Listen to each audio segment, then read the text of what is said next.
Podcasting is entertainment and information for your ears when your eyes are busy. How do I buy that t-shirt? Is there a conspiracy? You can pay $3 to subscribe, or you can move to Australia. Try not to blame me for everything. Get to it fast. Right here on the Anycast. Make it strong, make it last. Right here on the Anycast. All right, I'm excited. I'm here today with James, who is coming to us from not my continent. James, where in the world are you today, right? I am in Brisbane in Australia. I've had to switch this whole thing upside down for you. Yes, you're in the middle of the day. You're swirling backwards when I flush you, all those things. Those are all the things I know. Yes. Well, for those who don't know, give us 2 minutes. How did you get here? Where did you come from? What are you selling? And then everybody can fast forward 2 minutes to avoid the commercial pitch and get to the good stuff. So I'm selling nothing. There you go. Excellent. That's the easiest plan. So I write a daily newsletter which is called Podnews, which if you're interested in podcasting at all, you should be getting it. It's free. Hence why I'm not selling anything. Podnews.net. How did I get here? Well, I've been in the radio business and the audio business for the last 20-something years, 30-something years, 35 years. Gosh. And so I've been doing that for quite some time. I wrote my first RSS feed back in 2004 for a radio station, 2005 for a radio station that I was working for in the UK at the time, and have been writing the Podnews newsletter, which has a daily podcast, since May of 2017, every single weekday. So there's a thing. almost all the days ending in Y. Yes. I mean, that's a good as any jumping off point. So that's, that's going to be 250 plus episodes a year, and newsletters a year. Yep. That is a prolific amount of content one needs to produce. What does that look? How does one do that? I have a hard enough time producing one show. Yeah. I think I'm on episode 1930 at the moment of the daily podcast, and that didn't even start in May 2017. It only started because I was bored of people coming up to me in places like Podcast Movement and saying, "What's your podcast?" And I would say, "I don't have one. I just write about it." And that was and this was no good. But actually, I enjoy doing that. So yeah, it's an interesting world to write a daily newsletter, and particularly interesting if you're doing, as I do, a fair amount of flying around and talking at conferences and things, because it means that you have to work in writing and recording a newsletter in a airport lounge somewhere in the middle of the planet, which is always entertaining. I know exactly where to go in Singapore Airport, in Dubai Airport, for a nice quiet place. But a lot of it is down to reading RSS feeds. A lot of it is down to understanding, the interesting stories of the day and focusing on that. And a lot of it is, there's some tips and tricks that I use to automate as much of that as possible, because I've written all of the tech that sends the newsletter and that makes the newsletter appear on a website and all of that. And so quite a lot of that has just been, seeing what I can do to lessen the boring stuff, to lessen the stuff that isn't creative and that isn't interesting. Button presses and copying and pasting things into other things.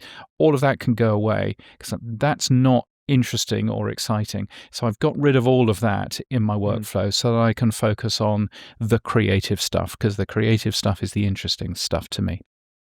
Interesting. So, I mean, you came from a radio background. I feel like the most obvious change that people see on the production side from radio to podcasting is exactly what you just said, right? In radio, there's an apparatus, for lack of a better word, where if you're the talent, your job is to come in and do the thing that you do and get out. Podcast for most people is obviously a lot more independent than that. And, I think from 2004 to 2024, it's probably gotten a lot easier to sound professional, potentially look professional, potentially distribute it in a more professional way. at the same time, there's kind of a proliferation of tools, and it's easy to get overwhelmed by everything you could do on the production side. Do you do you chase the shiny much, or are you pretty set in your ways? I'm pretty set in my ways, so I've used the same audio editor for the last 7-8 years. I've used the same. I write everything in Markdown, which is a very boring computer code, so it's really easy to lay out and everything else. So, yeah, but there are different things that I will do just incrementally, just to make my life easier and faster. I mean, the only reason why I do a podcast version of the newsletter every day is that if you read something out, you notice all of the typing errors, you notice all of the badly phrased sentences and stuff if you read it out. And so I was reading it out anyway. And so I thought, well, given that I'm reading it out, and given that I do know how a microphone works and all of that, I might as well record this as a podcast as well. So, but I mean, everything from, I only actually built the tool to lay out the newsletter properly, and give myself a web form to put all of that information in. I only wrote that actually six months or so ago. I was just using an SQL editor prior to that because it wasn't important enough. But it's those little things that just enable you to shave 30 seconds off here, a minute off here. And if you're doing a podcast for long enough or doing a newsletter for long enough, then you certainly find all of the shortcuts in order to actually just get the job done faster and better. So you can focus on the creative stuff, which is, the exciting thing for anyone. Yeah. So would you classify yourself as a podcaster or a writer in the context of Podnews? I mean, I would class myself, I suppose, firstly as a writer, because that's what I'm doing. 32,000 people get that email every single day. The downloads for the podcast are nowhere near as large as that, which is good because the newsletter is the thing that actually makes the money. So I should probably focus on that. Yeah. But I think, so I would class myself as a writer, but I've been, sort of writing stuff for a long, long time, been in the audio business for a long, long time. And, I almost look at the podcast bit as being the thing that I do because I really enjoy doing it. And it's fun to be behind a microphone and say the occasional sarcastic thing, or do some fun audio production every now and again. So I enjoy doing all that kind of stuff too. Okay. And what drew you? So 2016, no Podnews. 2017, Podnews. Yes. What changed in between that got you to the point of launching it, and why podcasting? Yeah. Well, so 2015, I was in the UK. 2016, I was in Australia, moving 10,000 miles. So that was a pretty big change. And I was at a radio conference. I was at the Worldwide Radio Summit in Los Angeles in 2017. And there was a friend of mine. I think I was the Worldwide, me and a guy called Ben. And so I was in the bar afterwards with a friend of mine, and he was saying, "James, where do you get your news about podcasting? Because I think it's going to be big." And I said, "Oh, that's an interesting question." Now, I'd been writing, and I still do write, a weekly newsletter about radio because I'm a radio consultant as well. And I thought, well, I know how to do this. I know how to, do this sort of thing. Perhaps now's the time. And so got the Podnews newsletter up and running pretty fast. I think about 2 or 3 weeks after I'd had that chat in the pub. Mm-hmm. And I figured, how can I do this so that it fits with everything else that I do? So the reason that it comes out at 6 o'clock in the morning, New York time, is that it's 9 in the morning, my time here. And so that means that it's really easy to do, even if I've been working for somebody else all day, which I used to end up doing. So a lot of it, came from that workflow and came from that, how do I fit this in? But and really, because my background has always been involved in both audio and involved in the technology side. So I launched the first streaming radio app for a radio station back in 2005, as well as the first daily podcast from a radio station, as well as a bunch of other, interesting things. This was definitely something that fell very squarely within, the kind of thing that I could do, I thought. And fair to say, since you started, podcasting itself has exploded even more so than it was doing at the time. Fair to say you're single-handedly responsible for that? Yeah, Matt. Absolutely, yes. Okay. It's got nothing to do with anybody else. But no, I mean, seriously, I was very lucky in being in at the time. So there was Hot Pod, which was going at the time. A guy called Nick Quire was writing that, but that was very focused on one particular part of the industry, and there wasn't much about the business side. There wasn't much about independent podcasters. It was very much focused on the Gimlet Medias of this world. Mm-hmm. And he was doing a great job. But I thought, you know what, there are other parts of this industry as well. And as a Brit living in Australia, having worked for a Canadian radio company as well as radio companies in other parts of the world, I thought actually there's also a international story to tell here. Different parts of podcasting are growing in different speeds across the world. And, so from that point of view, I definitely felt that there was something that I could offer. And I've been lucky that that's been something that people have actually wanted to, to get in their email inbox every day and to read. Mm. And has the growth of the newsletter relatively kept pace with growth of podcasting? Like, is there any sort of correlation? Are they loosely linked? Yeah, I mean, there was certainly a fair amount of growth during the pandemic, when podcasting, of course, grew particularly fast.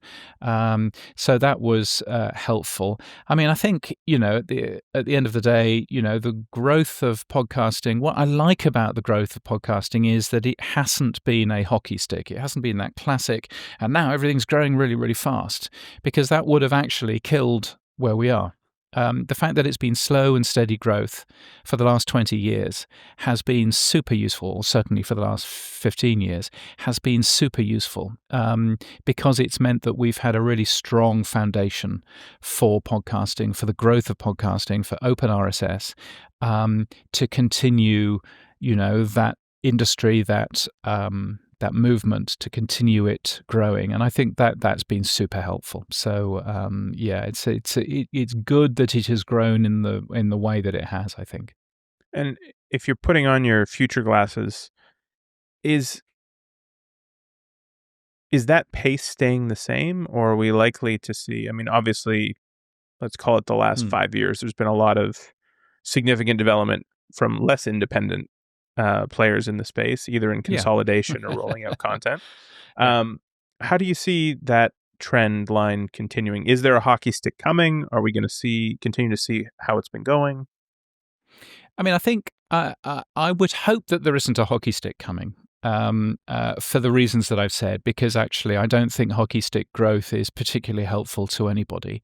I mean, I was listening to podcasts back in 2005, 2006, I mean, obviously the one that I had written the code for, but also, a bunch of others. I remember Leo Laporte,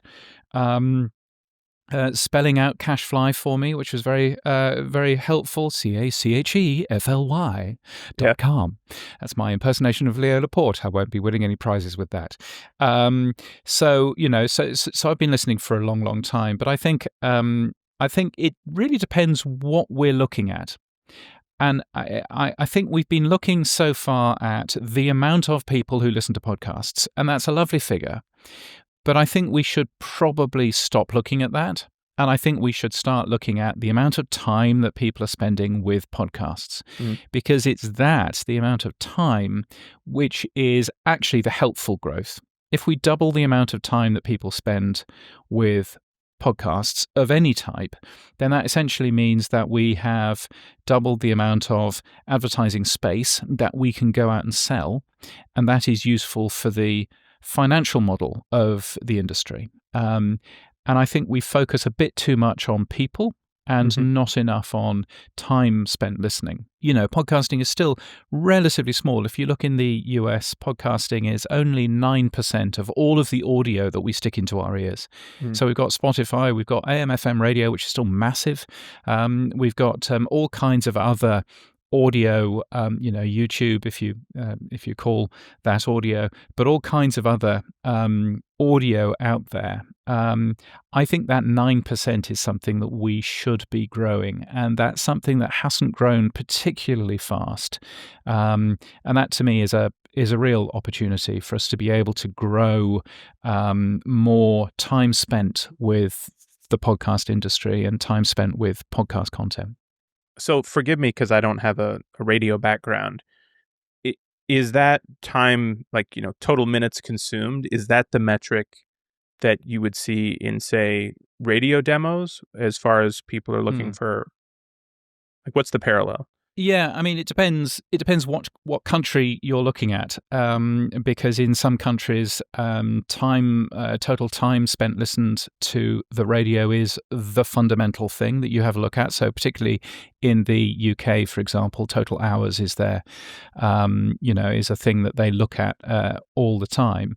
The US is slightly different, as it is with many things, in that it looks at QM, yes, but it looks at market share. And market share is lovely, but if the entire market is going down, then market share doesn't actually show you as much as you would like in terms of where people are consuming audio. So you've got that kind of side of it as well, I guess. Sure. But predominantly though, we do look at time spent listening as a thing. Those numbers look a bit different in different parts of the world, but it should certainly be, I think, a thing that we continue to look at. The best thing for the industry would be, firstly, to get more people, yes, listening to podcasts, but also secondly, to get those people who are currently listening to maybe 2 hours a week to listen to 4 hours a week or to 6 hours a week. That would be amazing. That would be a game changer for all of us. And that's, I think, where the opportunities really lie, if we can actually, increase that. Yeah. On the other hand, for it to grow against that sort of other audio sources, would that growth primarily come from that shrinkage in terrestrial radio? What is where does that growth come from, if it comes from anywhere? Yeah, I think some of that growth comes from radio, which is shrinking. It's not shrinking anywhere near as fast as most people think that it is, but it is certainly shrinking in terms of that. But it will also come from all kinds of other things. I think, the real success story over the last 5-10 years has been the growth of spoken word audio. And that might be talkback radio, that might be sports radio, that might be podcasts, that might be audiobooks, that might be all of those. But the real growth has come in spoken word audio. And actually, the interesting side is that music has not grown anywhere near as much as spoken word audio has, particularly for younger audiences, which is, which I find really interesting. Yeah. So actually, that's great news for podcasting because, obviously we excel in spoken word audio because that's all that we can really do. But I think that that's also good, in terms of having a look at what the opportunities are, because spoken word audio can be tremendously we can do all kinds of things with spoken word that we can't necessarily do with music, in terms of education, in terms of sharing life experiences, in terms of all kinds of stuff that podcasting is brilliant at. So yes, some of the attrition will come from radio, but I think more and more actually we're seeing attrition going from music radio, going from Ryan Seacrest doing his thing, whatever it is that he does every single day on your local top 40 radio station. That's where the audiences are going from, and audiences are coming to more spoken word on all kinds of individual platforms, which is great news for where we go in terms of the future of the industry. Yeah. One of the things that's been sticking in my mind, we had a customer who's a gaming customer, and they we were at their offices and had a conversation with them about competition, right? Like, who is your competition? What is it? Is it Fortnite? Is it like, who are you competing with? And they said, YouTube. And I was like, well, I don't understand. YouTube's in gaming? They said, no, it's all attention. Yeah. Right. All we're competing for is people's attention. And our metric is, can somebody click a link and launch the game as fast as they can click a link and get into a YouTube video? Because that's the attention span that people are being trained on for how quickly, you should be able to get into something. And I've been thinking about that model in general. And obviously podcasting tends to be much longer form than that. Like it's almost the anti-TikTok. So it's not really, the start time should not really be a metric that you're necessarily geared towards if you're expecting somebody to listen for 30 minutes or whatever. At the same time, is it fair to be limiting podcasts to saying, oh, well, it's 9% of audio that people are consuming versus as a percentage of anything anybody could consume anywhere, which seems to be the way that a lot of people want to, measure things. It's very small. In a TikTok video-y world, and as that generation, sort of becomes presumably the next at least coveted market to target in podcasting. Yeah. Are we going to be able to convert their attention spans to this? Well, and so this is the big opportunity that we have in podcasting that no one else has, with the exception potentially of radio. Podcasting offers you stuff for your ears when your eyes are busy. You can't watch a YouTube video while driving down the highway 70, 80 miles an hour. Oh yeah. I've been in that taxi, but normally you can't do that. Similarly, you can't enjoy Netflix in that way. You can't enjoy TikTok. You certainly can't game in that way. But you can enjoy a podcast because a podcast is unique. It's the original multitasking medium. It allows you to consume that content while your eyes and while your hands are doing other things.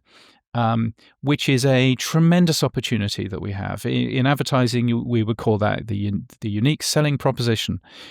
It's the thing that podcasting can do that no other media can do, which is amazing, which is why I'm there really quite sort of concerned about some people who are saying that the future of podcasting is video, because we give up the opportunity that we have to essentially become another has-been media alongside all of the other has-been medias on YouTube and on TikTok and on, Instagram and on, everything else. The real benefit of podcasting is it's entertainment for your ears when your eyes are busy.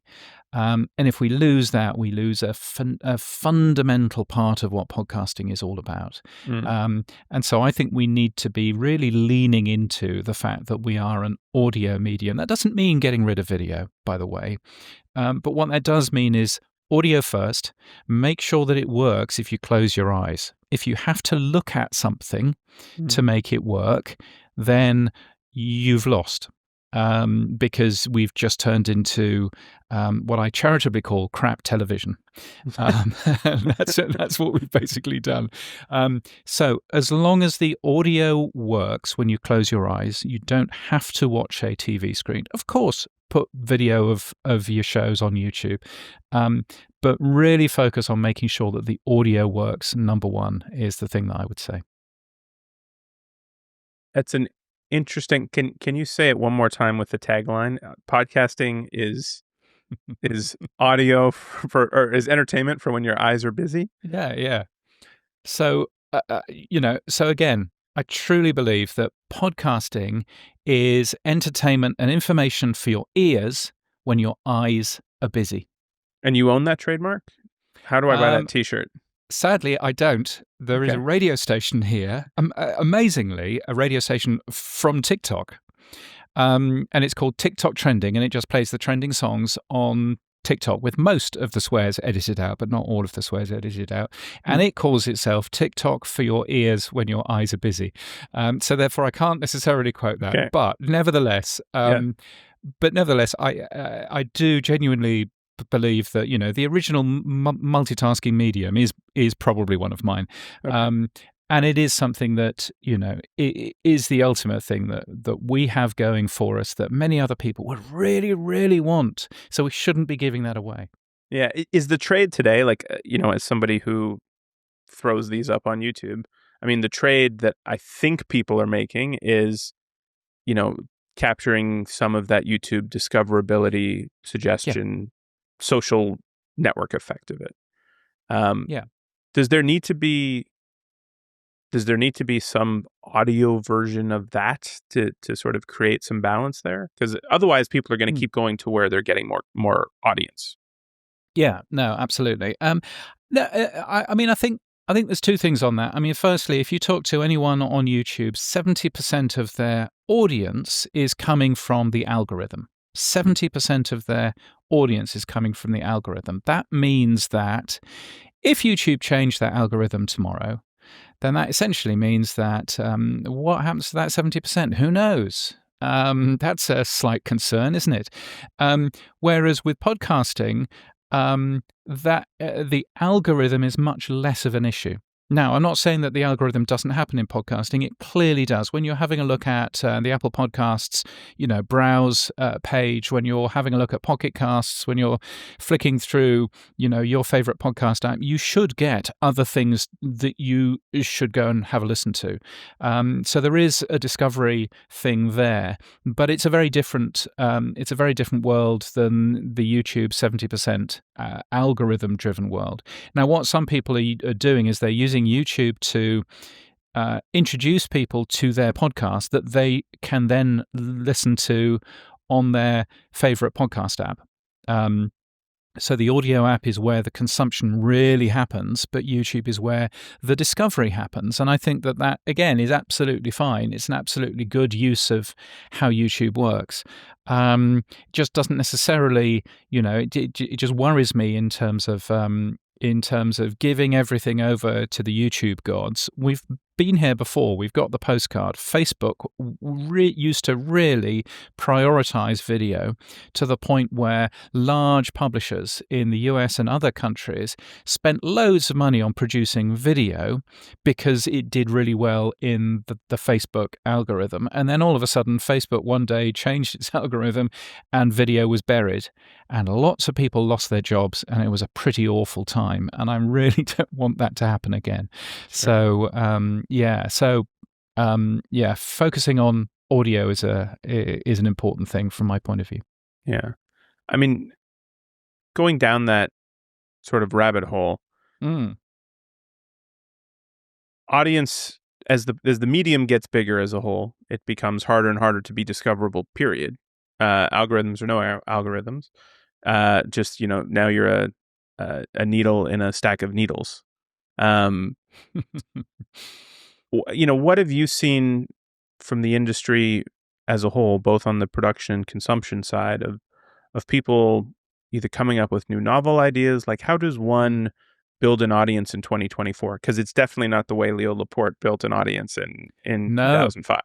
No, absolutely not. No, there are a lot of different ways. I mean, I think the first thing is that podcasting has changed. You're absolutely right. There's now 4.2 million podcasts or that sort of amount available as OpenRSS feeds. So clearly it's a different world than, Leo's world with the Twit network.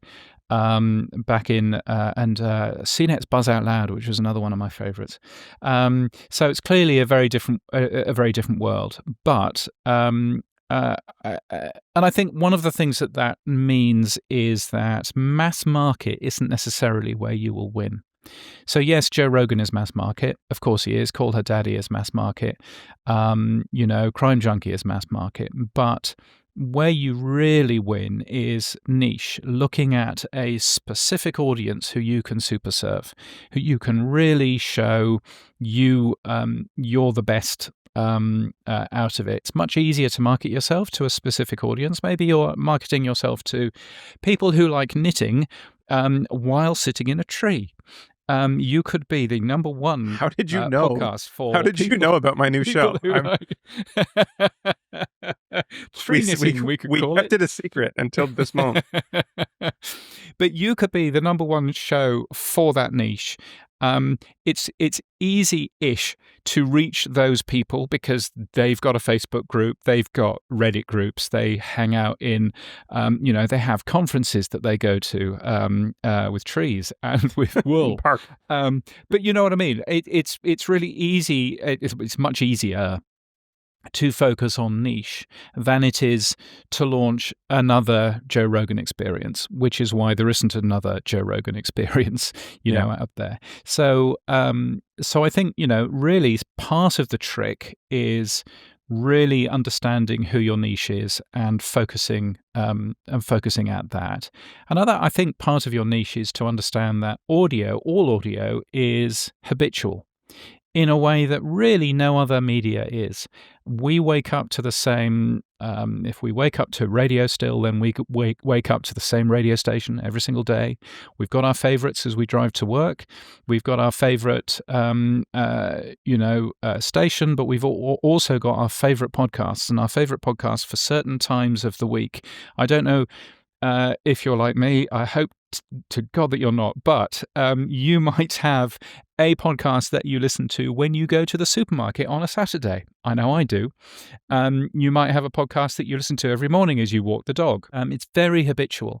And that essentially means that if you're making a podcast, then you need to make sure that it is really consistent in terms of the day that you release, the time that you release, making sure that you are always there for that habit. Because if that habit is broken, then people will go and find a new habit. And it really is, as cutthroat as that.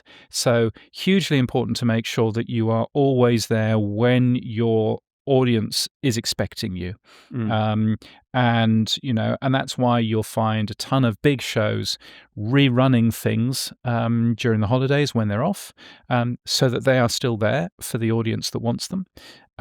You will find big shows, making sure that they are always out at the same, at the same time. And podcasting is pretty unusual in being that habitual, I think. Yeah, I find that surprising. Maybe I shouldn't. What is there any other trend or stories that have really stood out to you in covering the industry that you found surprising? I think the narrative at the moment around YouTube being number one for podcasts is both A, surprising, and B, I don't believe it. I think that the numbers that we are seeing, and they are very reputable numbers from good research companies, but I think the numbers that we're seeing are being completely pushed aside by Joe Rogan, Call Her Daddy, Crime Junkie, three big video shows that also happen to have a podcast, an audio podcast. I think if you were to take those three shows out of the data and rerun all of that data, YouTube would be nowhere near as big as it's claimed to be. You only have to look at the New York Times Daily, which I think Edison Research says is the third biggest show in the US. You look at that now, back in 2020, it was doing 4 million downloads every episode of that show. It's probably doing even more now. You have a look at its show on YouTube, and on YouTube, it's doing 25,000 plays an episode. So much bigger in terms of audio. So I'm there thinking, I'm not surprised that people are very excited about YouTube, and because they can see some monetization from it, they can see, it'll make me into a TV star and all of that, and that's all fine. But I'm not necessarily sure that I quite understand the story that YouTube is number one for podcasts, and I'm still not entirely sure that it is, to be honest. Is that entirely just the sampling error of having those big three outliers, or is there an agenda at play? Like, where does where does that come? Is there a conspiracy? I mean, your words, not mine. Can we blame the Republicans, Democrats for that? No, I don't think it's that. I think it's just purely. I mean, obviously, some people look at YouTube and they go, well, they're making some big stars. They're paying out lots of money, so therefore this is very exciting. And I've never been able to get any money from my podcast in the past, and maybe YouTube is the ticket for success in terms of that. Hence why Spotify has jumped on this bandwagon as well. But I think it's just. I think it's an inherent excitement for the new thing. I mean, I was writing something about Amazon Music earlier on this morning. Now, Amazon Music is a really big podcast app in some countries, particularly India, particularly Japan. It's really done nothing in the US, but I was looking back at the coverage that it was getting when Amazon Music launched. And Amazon Music was going to be the second coming. It was the most exciting thing that's ever happened.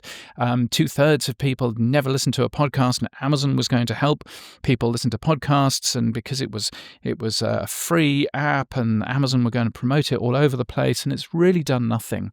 But I think what we're guilty of it in the industry sometimes, and I'm guilty of it as much as anybody else, is new thing, exciting thing, therefore it's going to change the industry. And really, that's not happening with pretty well anything that we've had. The big story probably over the last 5 years has been the growth of Spotify, and Spotify really getting something right and moving into this particular market over the last 5 years. But that's really been the only time that we've seen something brand new, which has completely changed how the industry has worked out. Yeah. It's probably fair to say that Podnews has an impact in shaping some of the things that happen in the industry. Try not to blame me for everything. Yes. Well, I mean, we already gave you credit for the growth of podcasts, so there's going to be some negatives. But how do you decide, which stories or trends that you want to highlight and spotlight? Like, are you scratching your own itch? Are you trying to think of a broader audience? Like, how do you sort through stuff? Yeah, quite a lot of it is scratching my own itch. Quite a lot of it is, if I find this interesting, will other people find this interesting? I hope so. I do have copious amounts of data that I can read through in terms of what people found interesting, what people clicked on, and all of that. And the format for the Podnews newsletter is super easy and super straightforward in that it's a paragraph for every single story with a link for you to go and find out more. And the idea is that you can just read it very, very quickly every morning. And if there are stuff that you want to find out more, then great. And you can click on that and find out more. And so I can therefore see the clicks every single day. There is a story which I have put at story 5 or story 6 that has got more clicks than what I've put as the number one story every single day. But I think that's the interesting thing of always, being surprised by what the audience is doing. I mean, I think like any media, you're going to be slightly biased towards things. My bias is twofold. I think, firstly, instinctively, I am OpenRSS, open podcasting, closed systems are bad, open systems are good. And so instinctively, I will always be looking for stories and looking for balance around that topic. But I think I'm also, also very keen in looking at the world of podcasting outside of the US as well, because I think that there's so much that we can learn from, what's going on in terms of paid podcasting in Europe, for example, or, why nobody listens to podcasts while they're driving in Vietnam. Do you know the reason for that? Nobody listens to podcasts while they're driving in Vietnam because, firstly, they're all on motorbikes, and secondly, they are desperately trying to stay alive. I was going to say, not dying would be high on the list of reasons to. So it's all that kind of stuff, because I do think that there's an awful lot that we can learn, from other markets as well. And so if I've got any sort of, pet interests, it's those sorts of interests. I'm a techie at heart, and so there's a feature that I do every Monday, which is called the tech stuff, and it's basically anything really in the weeds in terms of technology that I've found over the past week that I want to share. But I do try and share as much as I can from all parts of the industry, because I think it's important. It's important that the large companies, what they're doing is covered, but it's also really important that independent podcasters, that people who are a little bit different to you and me, maybe slightly less male, maybe slightly less white, get coverage as well, and people across the world as well. So I do try and highlight as much of those stories as I can as well. Yeah, I'm sure there is a gravitational pull to US sort of centered stuff, but can you give me an idea, because I don't know, like for the podcast consumption, let's say, how much of that is in the US versus internationally today? I mean, I think the US is in front in quite a lot of ways. It's in front in terms of revenue generation, in terms of how podcasting earns money. For every $5 that the US industry earns in terms of advertising, the UK or the Australian industry will earn $1. So it's really, there's a big difference there.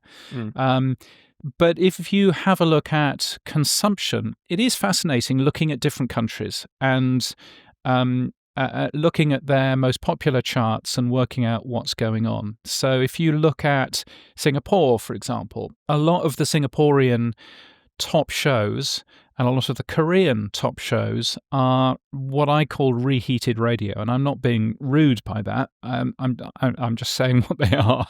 They're a radio show which has then been packaged up for availability on the podcast platform. A lot of it is reheated radio in those countries, and what that probably tells you is that there isn't enough of a independent podcast community. There aren't enough podcast makers. Maybe there isn't enough revenue generation in those markets yet for there to be large independent shows that aren't being produced by the existing broadcasters. So there are big differences there. Big differences, for example, in much of Europe, where there are paid for podcast subscription services, which have taken quite a lot of the big shows away from OpenRSS and instead charging you to listen to those as well as other shows on their particular platforms. And there's a bunch of those tools, Podimo being one of the largest in Europe. And so we're seeing a lot of that going on, and a lot of public service broadcasting, so like NPR, but way bigger across Europe, who have worked out that what would be a good idea for them is to take some of their largest podcasts and make those as exclusives in their own app. So the BBC is doing this, NRK is doing this in Norway, DR in Denmark, and so on and so forth. Lots of formerly open shows going away and being exclusive in the public service apps, which I think is a mistake, but it's up to them what they end up doing. So there are lots of these different things going on, and I do find it absolutely fascinating just seeing the differences in what people enjoy. True crime is not really a thing in much of Asia, for example, but it certainly is in the US. So, lots and lots of differences. Interesting. So is there a particular trend you see internationally that you would predict, for lack of a better word, kind of becoming more mainstream everywhere? Or is it going to stay that sort of fragmented, everybody kind of does their own thing? I think it will stay fragmented. I think one of the interesting things is that US content is not as big as you might think it is in many other countries. Some of that is language, but some of that is culture. I think there are 2 US shows in the top 25 in the UK, for example, and I think even fewer here in Australia as well. So, and so I think that's interesting. But I think, one of the things that would one of the things that I'm always surprised at is when I'm listening to shows that aren't from Australia, but I'm listening to them here in Australia, how many times they go to an ad break and there is nothing there. And then they come back again. And so my favorite... We pause for station identification. Yeah. I mean, my favorite is one which is, which is a great show called The Rest is Entertainment. It's put together by two really good media people in the UK. And they will, just before going into an advertising break, they will say, and don't forget, you can get this show ad-free, by subscribing. And then they tell us how we can subscribe to the ad-free version of the show. And then they say, anyway, we'll take a break and we'll be back after this. There's a beat pause, and then it's, welcome back. And I'm there thinking, brilliant, I get the ad-free version anyway. All you need to do, there's two options. You can pay $3 to subscribe, or you can move to Australia. Or move to Australia. Yes. So I find that absolutely fascinating.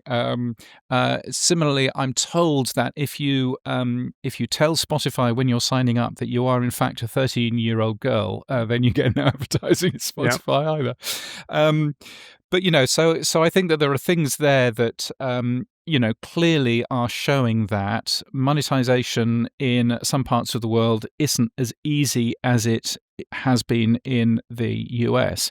And actually, it's not very easy if you're a show in one country to get money out of other countries, even if you have a lot of people tuning into your show there, downloading your show there. So, so I think that there's certainly learnings there in terms of how the industry could perhaps be earning more cash and therefore paying for more creative work, is to look at the opportunities, that are happening outside of your own country's borders. Is that just a lagging thing, or is there a fundamental obstacle to, say, that monetization happening? I think some of it is lagging. Some of it is just differences. So, for example, in the UK, the BBC carries no advertising, not even any sponsorship credits, none of that. So half of the radio that you listen to in the UK, because they've got a 50% audience share, half of the radio that you listen to, all of their TV channels, all of their podcasts, zero advertising in them at all, which means that for anything that is ad-funded in the UK, you can't get away with the 20 minutes of ads that you have in broadcast radio in the US. You can't get away with the 7, 8, 9 minutes of ads that you might hear an hour in a podcast. Because people are so used to not hearing ads at all. And so I think there are differences there, and there are differences in terms of culture as well. I mean, obviously, there are a bunch of shows which are working on translation. But actually, you need more than just raw translation and, an AI doing that for you. You actually do sometimes need things to be explained a bit or things to be phrased in a different way. I remember talking to a friend of mine in Denmark, and we were planning a conference. And he came up with an idea, and I said, that sounds like a great idea. Would you mind putting a bit of flesh on the bones for that idea for next time? And he looked at me like bizarre, because he'd never heard that phrase before, ever. Yeah. And so it's just those little things that they don't work when you AI translate them. You genuinely do need human beings on the ground in that country helping you understand. That's not a phrase that we would use. That's not how we would. That was offensive. Yeah. Or yes, and I know you've just talked about Thanksgiving, but we don't do Thanksgiving in this country. So you might want to rephrase that for a holiday that we do have, and all that kind of stuff. So there's a lot of real nuance, I think, in looking at international work. Yeah. Is there anybody doing anything unique right now that's got you excited in terms of either distribution, content? Like what's exciting for you in your podcast player of choice, which we will not plug? I'm guessing it's not Amazon Music, but we will not plug. Well, currently I'm using Apple. I'm Okay. using Apple There Podcasts. you go. Why not? Neil but would you not said, be happy. but you said that we would not plug it, so Yeah. so there we go. No, I mean, I find there are a bunch of really interesting things going on in terms of content right now. Stephen Bartlett does a really big show called The Diary of a CEO out of the UK. And actually in the Podcast Business Journal, which is a weekly newsletter that I also write about the business of podcasting, we had him interviewed relatively recently, and he was talking about all of the testing that he does on every single show. He will play a new show to an audience. He will work out what the audience like, what the audience don't like about it. He will do edits of that show before it gets released properly. He will use that audition, if you like, to work out which are the good bits, which are the bad bits, which bits he should be sharing on socials, which bits he shouldn't be sharing. But he even goes to the point of he has a carbon dioxide monitor in his studio. And correlates the score there with how interesting the conversation was. And he will stop a conversation if the carbon dioxide level is above 1,000. We need to open the windows. Whatever. Yeah, I mean, literally, because then all of a sudden the energy goes from out of the room and everything else. He will work out whether or not the thumbnail on YouTube, should be red or blue. He will work out, like loads of this stuff. I'll be honest. I'm sure it's effective. I cannot stand his trailers. Yeah. They are all you got to give me one payoff. It's like cliffhanger, cliffhanger, cliffhanger, cliffhanger, cliffhanger. I haven't listened to a full Diary of a CEO. I haven't listened to a full Joe Rogan. So But the trailer is just like, you're never going to believe that he said, and then but then it's just like, give me one payoff and I will listen to your show. They can't all be cliffhanger. Yes. I mean, I do agree, but I do think that there's an awful lot to be learned from all of the work that he's done in terms of just, this bit works, this bit doesn't. And he talks about a whole set of things that might increase his audience by 1% or increase his retention by 1%. If you put loads of those together, 1% by itself is nothing. But if you put loads of those together, then it really does change where things are going. So I think from that point of view, that's very interesting. I think from a more technology point of view, I find all of the work that Adam Curry, one of the original inventors of podcasting, is doing with a bunch of developers called Podcasting 2.0. It's adding a ton of additional features to podcasting, which some new podcast apps have. And I find that fascinating for what that might give us in the future. And you can already see that being used by Apple Podcasts, for example, for transcripts. If you put your own transcripts in your own RSS feed to the Podcasting 2.0 standard, it gets into Apple Podcasts and it's used by Apple Podcasts as the standard transcript. So it's up to you how your sponsor is spelled, CACHE. There you go. FLY. So all of that kind of stuff. So one of those, for example, I think you were talking earlier about discoverability. One of those is the idea. It's a dreadful name. It's called Podroll. Because it's supposed to be the same idea as blog rolls were 20 years ago. Nobody will remember any of that. But it's the idea of saying, in my podcast, I think you, as a listener to my podcast, would also like to listen to these shows.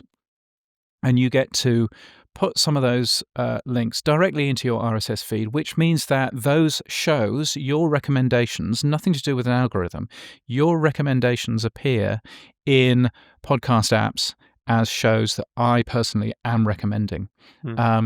That to me is a great step forward for discoverability. And once you look at the web of different people recommending different shows, all of a sudden you can actually see some really interesting data and information coming out of that. So all of this stuff which is going on behind the scenes to add new features like the Podroll, like transcripts, like so much other stuff, I think is super exciting to where the industry is going. It'll just take Apple and Spotify to grasp a few of those features as we move forward. Yeah. So putting on your podcast historian hat a little bit. One of the things that back in the day Leo was very vocal about, among others, was netcasts. Yes, and that we netcasts you love from people you trust. There it is. Yes. You did not want to hand the branding of the medium to Apple. Although, from my very casual seat, I feel like Apple did a pretty good job of being a early steward, if not a steadfast one, of the principles early on. Net gain or net loss that now it's Spotify's there and YouTube's there, and how is that? Obviously there's pros and cons, but in the balance, how do you I mean, how do I you don't that think worked out? I don't think that anybody. I mean, Apple don't make iPods anymore, so I don't think that anybody really looks at the word podcast and thinks that's Apple anymore. I think that may have been the case. I found it interesting. I was listening to the first podcast that came out from Australia, which was 20 years ago, a couple of weeks ago. And I listened to that first episode because the audio still exists, and the first topic on there was the two people, Cameron and Matt, I think, the first two people bitching about the word podcast, and I thought how far we've come. But I think that the word is perfectly fine. I think that it's interesting that Spotify appears now to be using the word show. And there have been some people that have been saying just use the word show. I mean, again, I think it's worthwhile focusing on a show which is audio first, which is a podcast. So you won't find me doing that. But no, I don't think that the word is a particularly bad word. I think on demand audio sounds awful. So okay. Well, let's put the iPod part to bed. Yeah. Just in general, you would know the numbers better than me, but just go back 15 years and almost all distribution was probably via Apple, and now not so much. Is that is that fragmentation on the consumption side? Is that a net gain, net benefit? How do we? Yeah, I think it's a net gain in terms of I did some numbers recently for a conference that I was speaking at in Scandinavia, and just in 1 week in August, I counted. Yes, I counted. It's around a third of podcast consumption through Apple, around a third through Spotify. Spotify's ahead in some countries, behind in other countries, and it's difficult to actually work out the exact numbers because Apple does auto downloads and Spotify doesn't. But then you've got a third from everybody else. And the numbers that I were looking at 192 different podcast apps. 192, which is pretty amazing. So I think that is, I think, there will be a podcast app out there for everyone. There's a podcast app on the command line in Linux. There's a podcast app that, that still runs on an Amiga. There's a podcast app, it's astonishing the amount of things that you can do with that. So I think that OpenRSS has certainly been a real benefit, and I think the fact that there are podcast apps out there that do weird and wonderful things with our stuff is great. By and large, they're quite respectful to the creators. There are a few out there that aren't, but I think by and large, coming up with new ideas is fantastic. And if we only had Apple, as we did for a while, really only had Apple and there wasn't much else, you saw innovation stagnate. And I don't think that that's particularly helpful. So having loads of different ways of consuming shows is really important, I think. But it does mean that you need to be on all of those. So, and that's a growing issue, I think, just to make sure that you are on some of the weird and wonderful apps that are actually out there. Sure, because the thing that stands out to me is I hadn't really thought about it until I asked you the question, but Apple is the only one that doesn't really have any skin in the game. in terms of the large distribution, right? Like YouTube has an economic model around it. Spotify has an economic model around it. Spotify in particular has a large investment in the shows themselves. Yeah. Apple seems relatively agnostic. Apple does now, in that they are really pushing premium subscriptions. And so, of course, from Apple's point of view, if you charge $9.99 a month to listen to this show ad-free, then Apple gets 30% of that. So Apple's very excited by that. But it's been interesting. I've had conversations. They're all obviously off the record with Apple employees, because none of them will ever speak in front of a microphone. But when you talk to them about consumption data, they are really, really interested in making sure that Apple is still, very high in that list. I think the difficulty that they've got in wanting to still be a really large part of podcasting, but also finding it very difficult to be on Android devices, which obviously 60% of the world uses Android devices. I think that's really hard for them, and that really hobbles, their ambition, because they can't really be on Android phones without obviously giving 30% of their money to Google, and you can imagine that they're not going to do that. Yeah. I'm always looking at, some of the newer apps and, and seeing what people are doing with them. I mean, Overcast has been going for years, but Overcast is a great app if you want to listen to your podcasts faster than other people do. It's got a really clever sort of variable speed playback. Pocket Cast is a great smooth experience on both Apple and on Android and on desktop.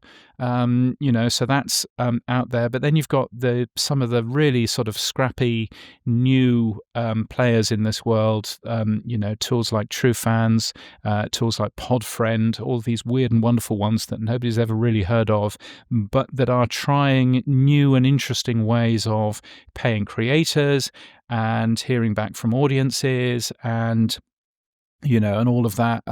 Fountain, for example, when you're using the Fountain podcast app, it's got loads of information there about what other people really like in the podcast that they're listening to. And you can follow friends on that service, and you can leave comments and everything else. It's a really social experience. And creators are making money out of that as well. So I think all of this is super exciting for where we're headed. Yeah. I would be remiss if we were talking about where we're headed if I did not have an opportunity to ask you about AI and podcasting. Oh, good. I know you're AI. excited. I know Brilliant. you're excited. I was struck at Podcast Movement with the levels of emotion around AI. There was excitement. There was angst. There was frustration. There was hope. Like it felt very emotional, obviously. But the one that struck me was the angst, and I was trying to, find the right analogy that fits my brain, and you might appreciate this from the radio background, or maybe not. It might just be me and Matt's world, but I feel like, and I was a little too young to really know, but the advent of Pro Tools. Yeah. Right. Pro Tools was going to destroy music as we know it. We don't need engineers. Artists don't need to play instruments anymore. It's all over. Right. If you're not recording to tape, you've given up. You're a sellout. You're everything. And then you fast forward 10 years and it's the same musicians and the same audio engineers and everybody's doing exactly the same thing. It's just on Pro Tools now. And the all the doom and gloom notwithstanding, that who doesn't love a good vinyl pressing. I never, it was just that it was early, so it was scary, and then we moved on. That's kind of the emotion I feel like I kind of felt, was just like, we don't know what this is, but it's mostly scary, or at least I'm uncomfortable, and maybe it's good, but I don't know. Like, how do you see, before we get to like how you feel personally about it, how do you see the mix of reactions in the podcasting world right now, because it seemed to just be a huge gap. Yeah, I think it's absolutely fair. I think, I look at, and it's interesting that you bring up the music industry's reaction. When I started in radio, when I was on the radio, I was playing vinyl records and CDs. CDs had just come out, but we had half. They hadn't just come out. I'm not that old, but we had half of our library on CDs and half of our library on vinyl. And I was playing, adverts on, tape cartridges and stuff like that. And then one day, some bright spark turned up with a computer. And hey presto, all of the audio that we would play was all on a computer. And instead of having to find a vinyl disc and cue that up with the needle, just a quarter turn, in front of the audio and all this kind of nonsense, literally there was a big button that somebody had helpfully marked next. And you pressed the next button and it will play the next audio in the queue. And loads of people were going, "Oh, this is going to be the death of radio. We're all going to hell in a handbasket because we've got, none of this is going to work." And realistically, what actually happened there is things changed. And as a radio personality, you could actually focus on what you were going to say next instead of finding the next vinyl disc or finding 7 or 8 ads to put into your next stop set or whatever it might end up being. And things changed and you could actually focus on the creative process a little bit more. And you could do things that actually were physically impossible for you to press lots of buttons at the same time. But you could do that with the computer that was in there. So I think it really is it's a bunch of tools. Now, you can make some really bad radio with those voice tracking systems, and you can also make some amazing radio. And similarly, I think with all of the tools that we have for AI, you can make some really bad, awful podcasts, and many people have using AI.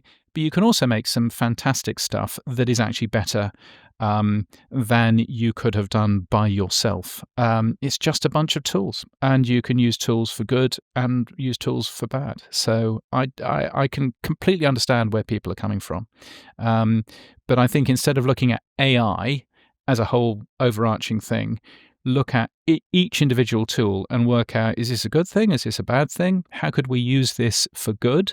And I think if we end up doing that, then there are so many opportunities. Yeah, and I'm glad you phrased it that way, because the thing that makes the most sense in my brain is it's a tool, and some tools do replace manual labor, and some tools help people do manual labor, and some tools totally eliminate the need to do the labor at all because they came up with a new way to do things. But through it all, it's just it wasn't lost on me that somebody said to me, "Well, it's fear, right? People are afraid of losing their jobs," and I'm like, people are afraid of losing the job that they only have because mobile phones came out 15 years ago over the internet, and now new technology is coming, and now that's going to take their job away from them. That's a great way of putting it. But yeah, no, you're right. Every job that people are even maybe a little worried about AI about, the job only exists today because of the microchip, which was going to put everybody out of work, 50 years ago, 40 years ago. So it just feels like we're in the cycle. Right. And the microchip's going to eliminate all work, all jobs. Sort of like the stat, more people are alive today than have ever died. It's there are more jobs today than have ever existed in the sum of the world up until this moment. So I don't see where all of the jobs go. It's just they shift. A lot of it is freeing you up to focus on creative things. So that you have to do less of the non-creative stuff. And so I use AI very sparingly in writing the Podnews newsletter, but one of the ways that I write AI, one of the ways that I use AI is at the end of the process of writing every single newsletter, I will put the whole text of that newsletter into an AI tool, and I'll say, from the following list of stories, find 2 that you think are most interesting, and write a 1-sentence summary. And it will go away and do that, and that's the summary that you see in your podcast app or in the inbox of your email. But that's taken my work, and it's just made a summary of it, and I could just as easily have made that summary anyway, but it wouldn't have existed without my work there anyway. Similarly, I've used AI once when I was on my way back from talking at a conference, I think in the US somewhere, and I was in a very noisy airport lounge, and I thought, I can't possibly record. Normally I'm very happy to record a podcast in a very noisy environment anyway, because it's quite fun, but I can't possibly do it in here.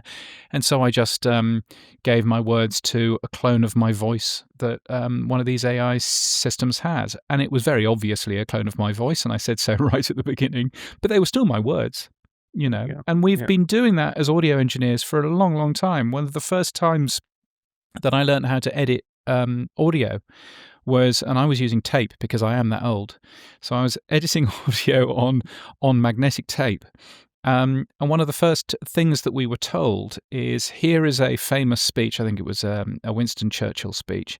Here is a famous Winston Churchill speech. Please edit Winston Churchill so that he is saying the opposite of what he meant.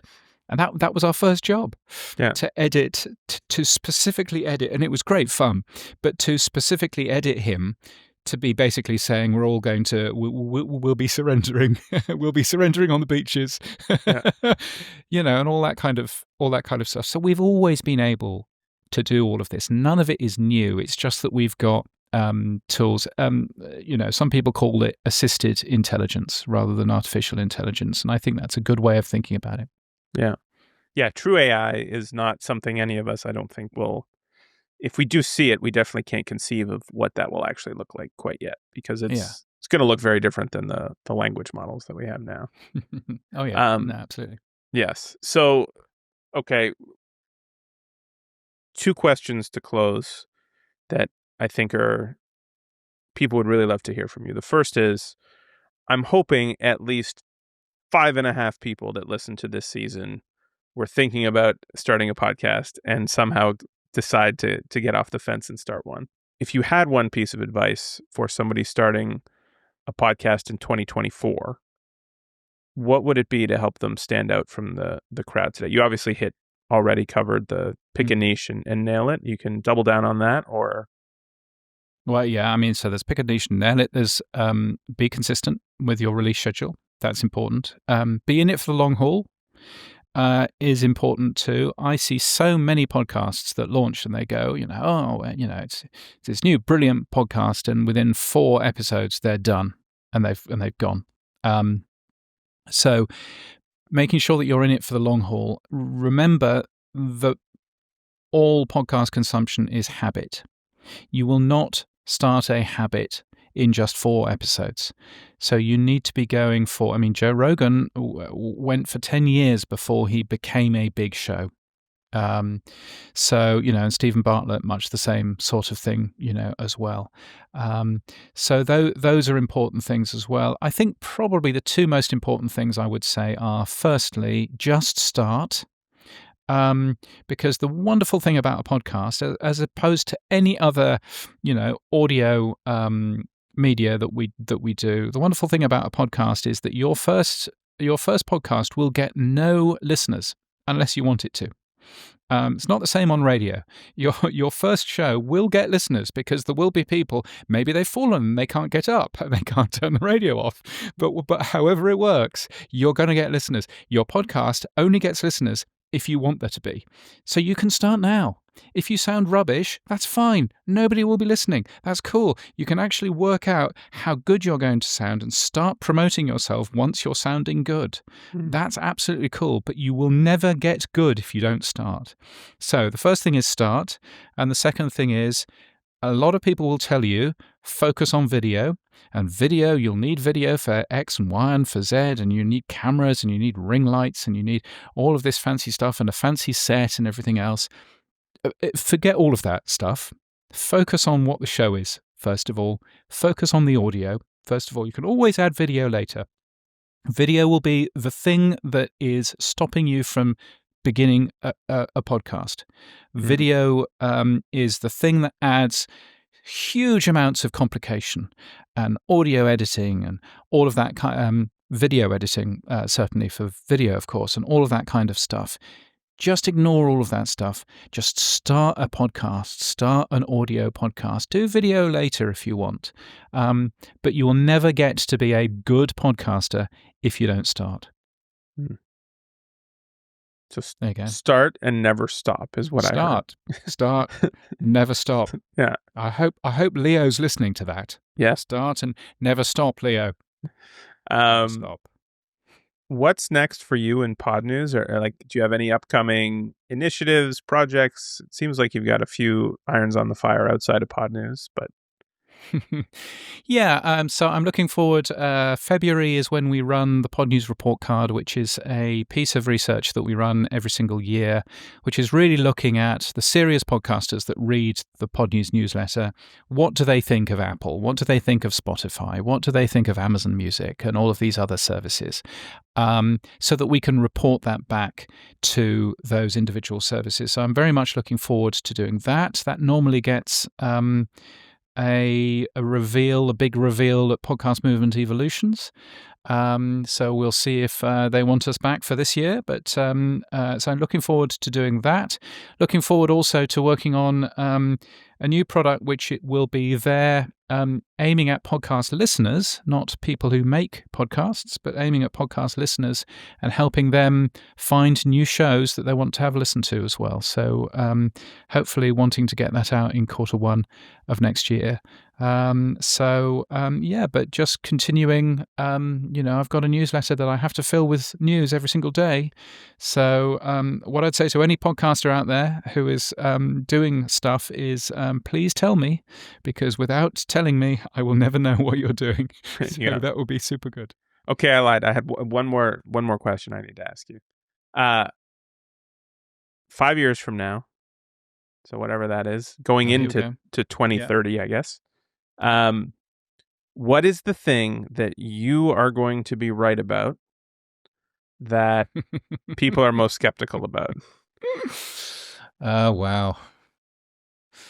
What is the thing that I'm going to be right about in 5 years?